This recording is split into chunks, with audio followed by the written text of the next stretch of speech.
রাত তখন 3:30। আজ অজান্তেই এমন একটা ঘটনা হতে চলেছে যার পরে এই গ্রামে হয়তো এক ভয়ানক ভৌতিক ঘটনার সম্মুখীন হতে হবে অনেককে, হয়তো অনেকে মারাও যেতে পারে। এই ঘটনাটির সূত্রপাত হলো একজন গ্রামবাসী, যিনি ভাবলেন ভোর রাতে বেরোই, তার ঘরের উঠোনটা যাতে ভালো মতো সুন্দর লাগে তার জন্য কিছু মাটি, ঘাস, কিছু সুন্দর ফুলের গাছ সামনেই জঙ্গল থেকে আনতে গেল। সে একটা মন মতো জায়গা পেয়ে মাটি খুঁড়তে লাগলো। কিছুক্ষণ পরেই এক ভয়ানক দৃশ্য দেখতে পেল।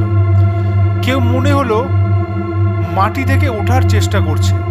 ভয়ে সে দৌড়ে ওইখান থেকে পালিয়ে যায়। বহু বছর আগের অভিশপ্ত প্রেত আত্মা আজ প্রকট হলো, যেটা বহু কষ্টে তন্ত্র সাধনার মাধ্যমে আটকে বেঁধে রাখা হয়েছিল। কিন্তু এবার ভুল জায়গায় মাটি কাটতে গিয়ে সে ছাড়া পেল। এখন সেই অতৃপ্ত আত্মা এবার প্রতিশোধ নেবে, আর গ্রাম মৃত্যু মিছিলে পরিণত হবে। ঠিক পরের দিন রাতে ওখানকার একজন গ্রামবাসী ঘরের দিকে ফিরছিলেন। অনেকক্ষণ ধরেই কিছু শব্দ তার কানে ভেসে আসছে, তা সত্ত্বেও তিনি উপেক্ষা করে সামনের দিকে এগিয়ে থাকে। কিছুটা যেতেই সামনে একটা হাড়হিম করা দৃশ্য, কেউ যেন তার দিকে ছুটে আসছে। সে ভয়ে থমকে দাঁড়িয়ে থাকে।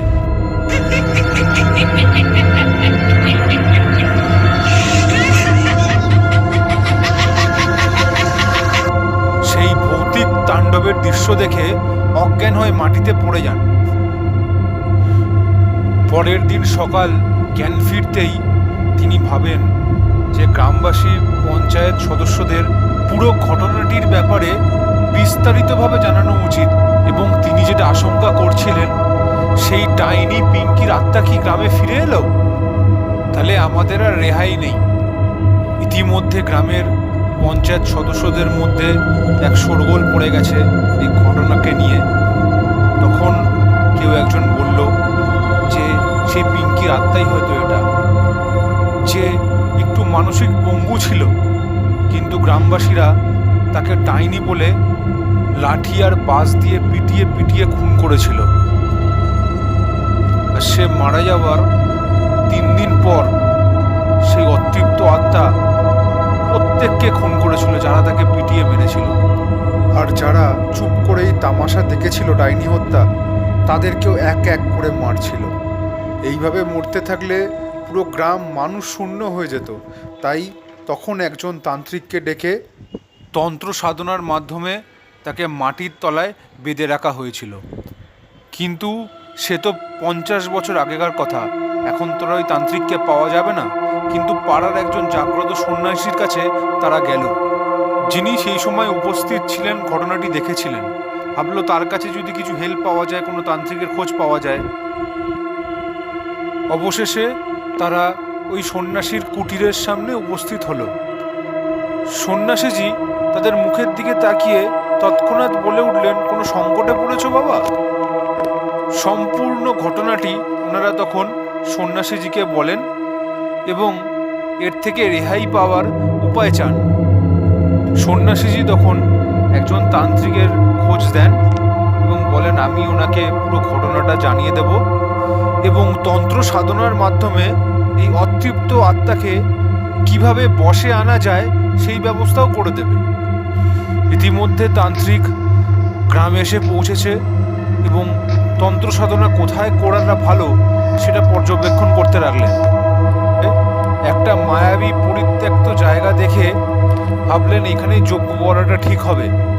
তন্ত্র জপের মাধ্যমে অভিশপ্ত পিঙ্কির আত্মাকে ডাকতে থাকলেন। কিছুক্ষণের মধ্যে সেই পিঙ্কির আত্মা এসে হাজির এবং পিঙ্কি কষ্টের সুরে বলতে লাগলেন, আমি কাউকে ছাড়বো না। এই ডাইনি গণহত্যায় যারা চুপ করে দেখেছে তাদের প্রত্যেককে মেরে আমি প্রতিশোধ নেব। তান্ত্রিক বললেন 50 বছর আগে যারা ছিলেন তারা সবাই মরে গেছে, আর কেউ নেই এই গ্রামে। তুই প্রতিশোধ ছেড়ে এই কুলির ভেতর প্রবেশ কর, আর যতক্ষণ না আবার এই ডাইনি হত্যায় কেউ মারা যাচ্ছে ততক্ষণ প্রকট হবি না। তারপর তন্ত্র সাধনা করে সে পিঙ্কির আত্মাকে কুলির ভেতরে আটকে রাখলো, যাতে সে আর কোনো গ্রামবাসীর হত্যা না করতে পারে।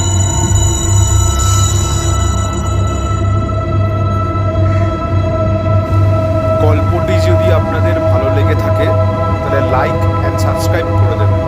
Thank you for your time.